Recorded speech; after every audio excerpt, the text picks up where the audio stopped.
Marquette, how we doing today? We doing good, man. Just enjoying the sunlight. How about y'all? Out here in sunny Scottsdale, Arizona. What you got planned for us? You throwing up some YouTube kicks or what you doing for today? Working out? Hey, man. Just vibing out, man. Got a homie I'm out here with. He's getting a new tattoo, so just came out here to hang out with him because ain't got nothing else to do out here. So Right. What's the quarantine and the coronavirus pandemic? What is it like out there on the West Coast, especially in Arizona?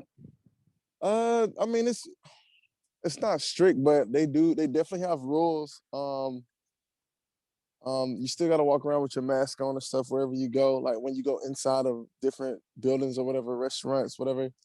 But it's kind of laid back compared to like how it was when I was in Hawaii. Hawaii was way different. Right. So out here in the East Coast, we got snow, we got ice, we got double mask mandates. We got everything going on that's completely, totally opposite of what's going on in the West Coast. But you're used to it. You know, a Bay Area product where you played for more than 5 years for the Raiders from 2012 to Yep. 2017. And then you also play with the Broncos out there in Mile High. So tell hmm me and take us back to your NFL career. In 2018, you're with the Broncos. You've had so many years of being an all-pro and an illustrious career thus far as the only black punter at that time. And then you're cut by the Broncos. What was that period like? I think I was in a position where I was really happy. I was actually really happy to get let go. I felt like um, I just wasn't in a place to play football, and also I felt like I worked so hard to be the best in my position at that time, especially when I got let go from the Raiders. And man, it just like I said, I was just in a happy place because no, at one point they told me they wanted me to change how I was kicking and everything, and it's like you put so much work into doing something that you're used to doing. Like let's say you do what you do a certain way, how you interview people, and you have someone that tells you, well, I don't know, you got to change up something that makes you really comfortable and how you became successful. And once you get to the point where it's time to perform and do what you got to do, then it affects you because you can't do what you normally do. You can't do what you worked on for a while. You felt relieved when you got released by the Broncos trying to change up your mechanics. It was just the mechanics that they changed up, which made it really difficult when I was there. Yeah. Yeah. And so how difficult is that for a punter? His mechanics, being a specialist. I don't think people really realize what type of work it takes to get to the mountaintop at those positions like punting and kicking and place kicking. Yeah, I mean the technique's definitely important because like I don't know, at the end of the day, we're playing a skilled position. So when you play a skilled position, you want to make sure you're consistently doing the same thing every time. And it's just like golf. Punting and kicking is very similar to golf. So anybody that's familiar with playing golf understands what it's like when it's almost like somebody telling Tiger Woods to go up and swing at his driver like Happy Gilmore or something. Like you can't do that. Like it's a skill position, and you want that person to do the same repetitive thing they've been doing for a long time. And when they took me away from that, I just kind of knew what direction I was going to go into. You brought up Tiger Woods. Are you the Tiger Woods of the punting game? Man, I mean, I feel like I'm up there. You know, it's a lot of good punters out there, but I feel like I'm up there. I'm really Yeah. good at what I can do. Well, an all pro 2014, you led the league in punting yards. Why do you think you're not in the league right now? I don't know. I really don't understand why. It's man, I've spent countless days just trying to figure it out, and the more I try to figure it out, the more my head hurts. Um, It's a it's head scratcher for us too. it's weird. It's a head scratcher. So like I don't know. Like they always say, it's a league of the best of the best, and I'm thinking if you got a league of the best of the best, then I mean, if somebody's really good at what they do, then you shouldn't count them out. But we'll see. So you were in the league of the best, and like we've already said, You had such an illustrious career in a short period of time. And then you go to the XFL. Now you're going to St. Louis, where they haven't had football for a few years because they moved to LA. What was that experience like? It was fun. The XFL helped me find my happiness and my passion with the whole position. Period. The St. Louis fans showed a lot of love there. They just recharged my whole battery for just playing football again, which was super cool, and I'm super thankful for it. Um, but at the beginning I did not want to go there because I know I didn't belong there. It's been punters and kickers that's been out of the game for a season, 2 seasons, maybe 3, and have been brought back to play a game with a team whenever. And it's like, man, why does my journey have to be so much different than a lot of other punter and kickers' journeys and stuff? So it was definitely hard because I was battling that question right there. What is that feeling like when you're being overlooked and undervalued?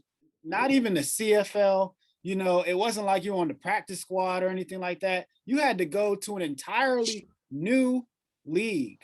What does it feel like to not be valued when you were an all pro? Well, I'll say sitting out of football for a while before I got to that point, it did bother me. But now I'm to a point to where football doesn't define me as a person, uh, doesn't define me as a man. So it's kind of like water just rolling off my shoulders somewhat. But at the same time, I mean, it kind of sucks because it's like, man, I mean, you put the amount of work in that you could, and uh, I know the rewards and stuff that I've gotten from performing and stuff. I mean, they're definitely up there. My statistics right now are still up there at the top. So, Right. I mean, definitely, there's no question. But I mean, I just sometimes I have my days, but like it doesn't bother me to where it can shut my whole day down. At one point, it did. It was where at one point it was where it just ruined my whole day. Where I'm like, man, how am I getting overlooked so much? But like now, like I said, it doesn't define me as a person. It doesn't define me as a man. So it doesn't have that kind of effect on me.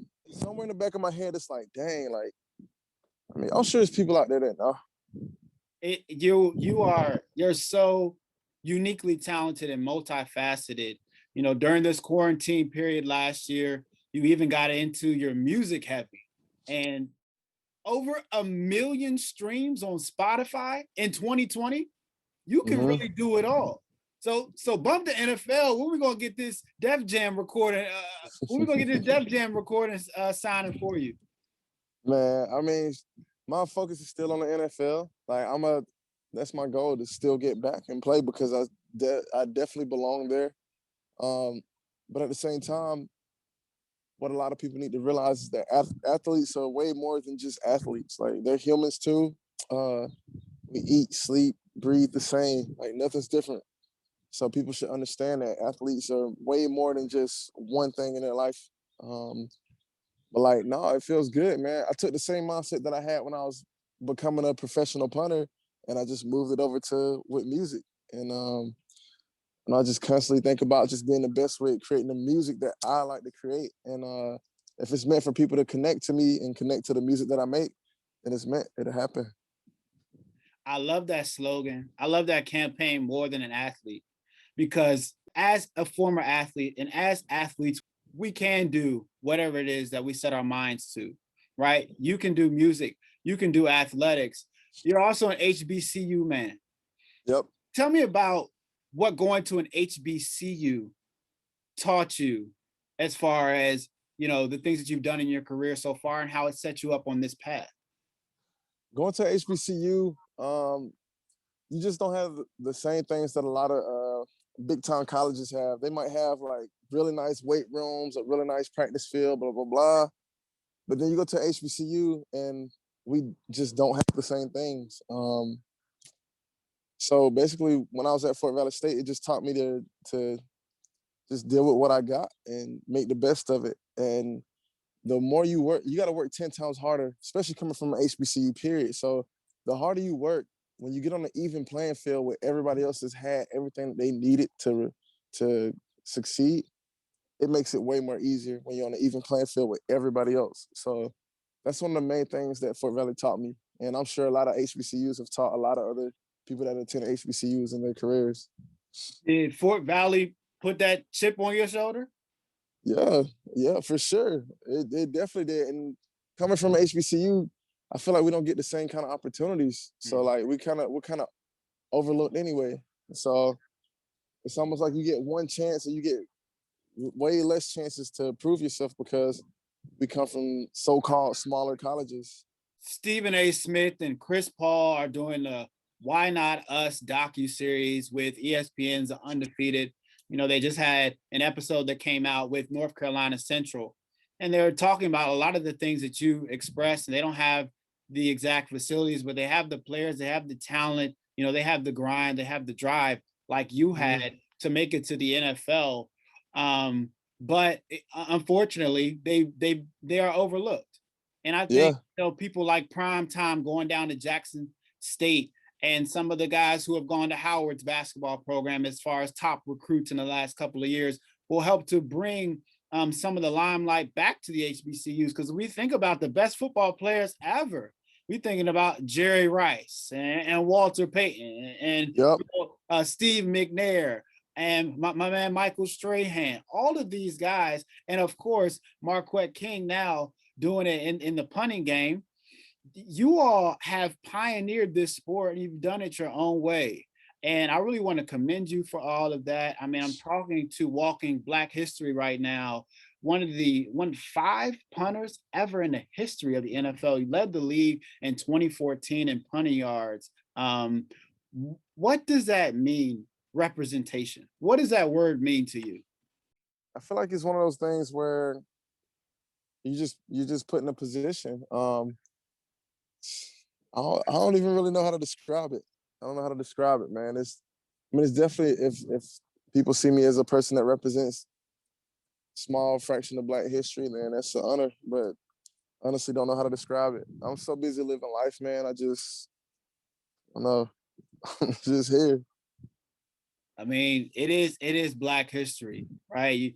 Yeah, Greg Coleman, yourself, you know, there's only been a few to ever do it. And you went to the storied Raiders franchise, which has taken kickers in the first round, has punters in the Hall of Fame, and now someone like you living out that history and representing so much more than just this game of football. It's so much more yeah. than sports. You're more than an athlete. I just want to thank you so much for coming on this show and gracing us with your presence during Black History Month. Is there anything else you wanted to leave me with and leave the viewers with, just as a note of positivity? And you've got the floor. Um, quick shout out to Greg Coleman. Man, he's one of my best friends, BFFs. Someone I can talk to. The stuff that he used to go through as a specialist, like I can't wait till his story gets out where people can see it and hear it. And also, if I could leave people with something, it'll be continue to be yourself. Don't be somebody that you're not. Don't be something that you're not. And just keep living, because if you keep, I don't know, some people tend to get in these positions in life where they feel like they have to act a certain way or stray away from who they really are, and it definitely has an impact on your happiness later. So continue to be yourself. Marquette King, you've always been yourself out there on the field doing it. You were just a rare breed, a unique individual. We love seeing you those years with the Raiders, and we hope to see you again real soon in 2021 on any NFL franchise but the Cowboys. So I thank you and I appreciate you. I thank you and I appreciate you. But if you go to the NFC East, you know, we got Washington football team is here. You know, we got the young defense, you know, everything like that. We got you. We're gonna get you rocking. We're gonna get you rocking. Got you. Thanks a lot, bro. Appreciate it, Marquette. All right.